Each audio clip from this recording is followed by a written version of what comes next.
Good morning, everyone. Today I will be teaching you how to install Office 365 on your PC successfully. Alright, this is for especially for deped teachers that has a free license from Microsoft. Um, you should be able to enjoy this one. First thing you need to do is click on Start. First you need to do is click on Start and go to settings. First thing we need to is we need to uninstall your existing Microsoft Office or whatever Office application your PC or laptop is currently installed.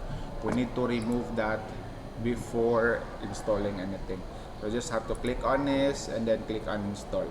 Alright, and once you're done uninstalling it, the next thing you need to prepare is your deped email that has Office 365 login.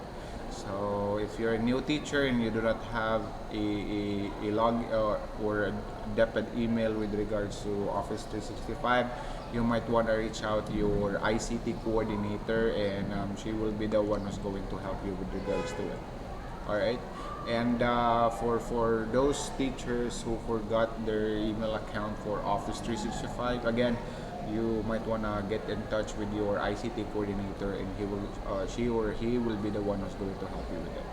All right, so once you are ready with that one, with your email account and your existing Office, Microsoft Office ready uninstalled or removed, I want you to go to office.com, open the browser and go to office.com.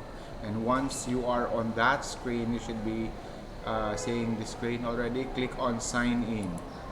Click on sign in, and then it should be asking you guys to enter that email that was provided to you, right?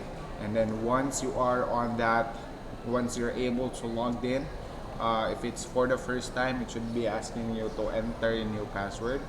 And once you are successfully logged in, you should be able to see the screen. All right, and the screen looks like this. And what we will be doing here is just don't be confused about anything here. You just have to click here, install Office, and then click Office 365 apps. You just have to click on it, and then it should give you a download app. All right, here at the bottom below, you can click on it, and then just click next, and it will do the setup for you. All right, so example this one. All right, since there's already an Office installed in my PC, then it's giving me an error. But as for you, it should be going through a installation process, and all you need to do is just have it installed in your laptop. All right, so I think that would be all, and you have a wonderful day. If you have any concerns, just comment below, and I'll be happy to assist you. Thank you.